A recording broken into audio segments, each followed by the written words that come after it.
Today we're diving into an inspiring speech by Priyanka Chopra at the United Nations. As a UNICEF Goodwill Ambassador, Priyanka has been a vocal advocate for children's rights.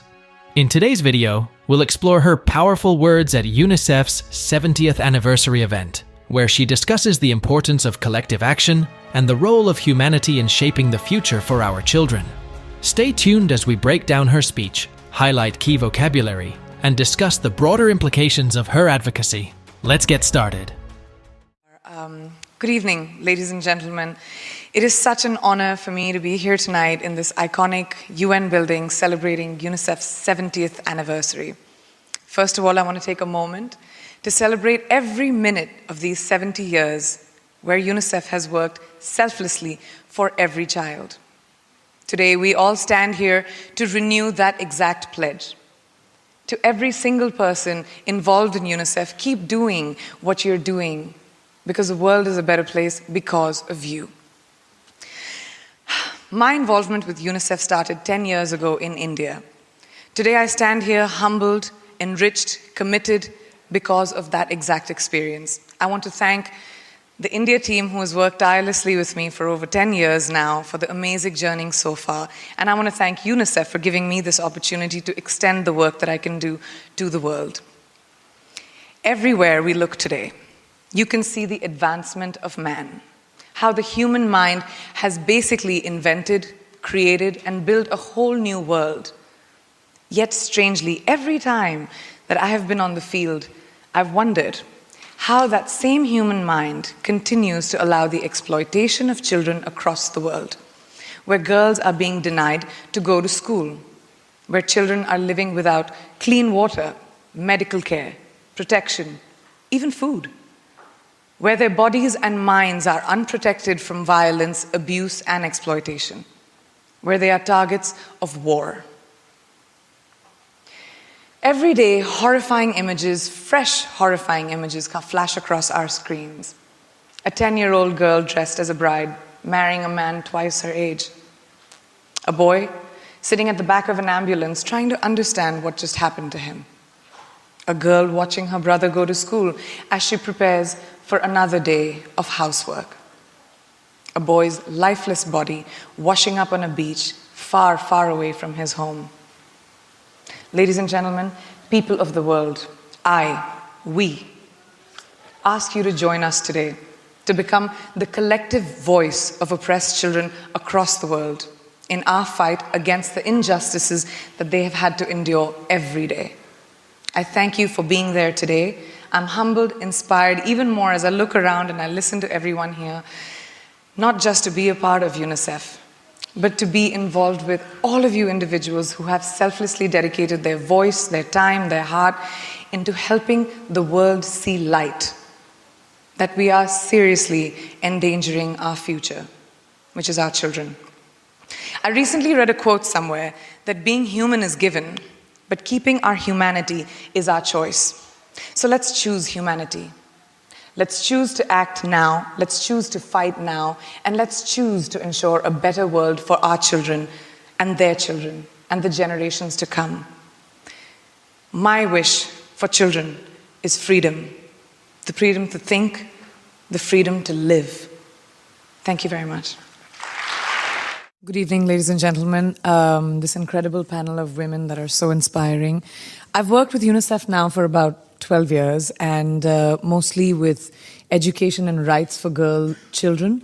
Whether it was my travels around India, Jordan, recently to the Zatari camp with Syrian refugees, whether it was Zimbabwe, where the numbers are staggering. 1 out of 3 girls under 18 has been sexually violated.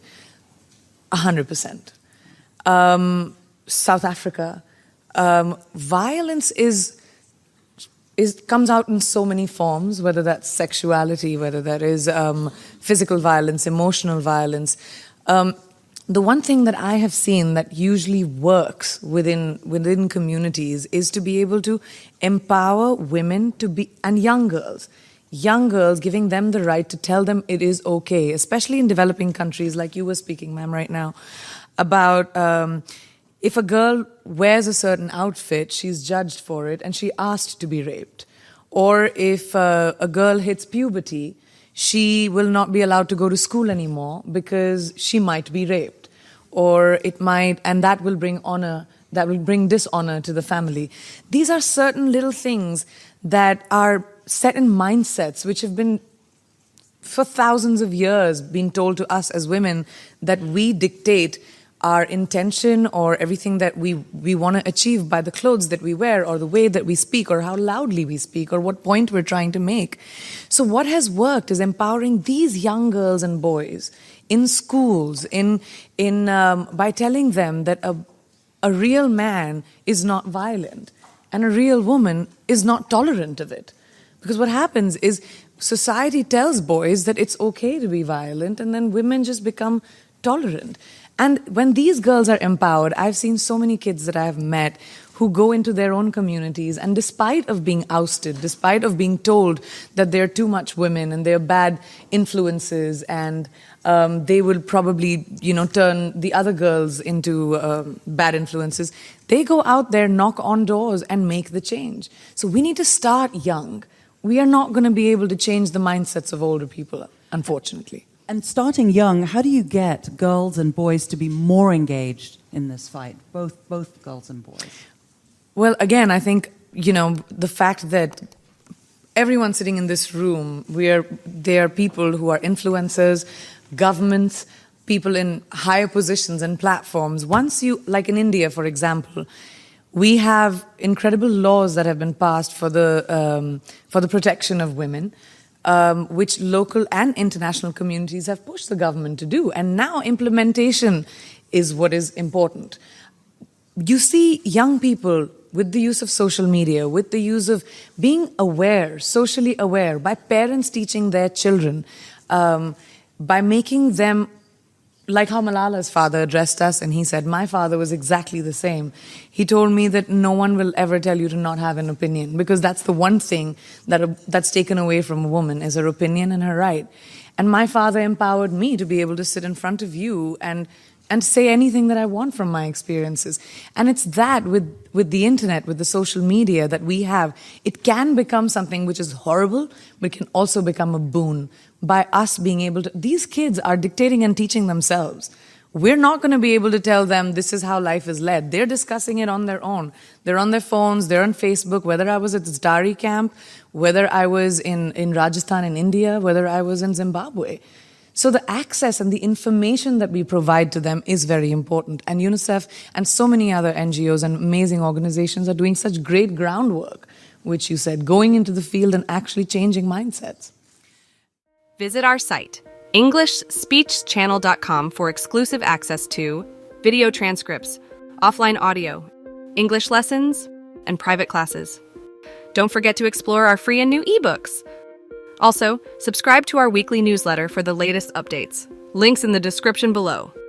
Thanks for your support.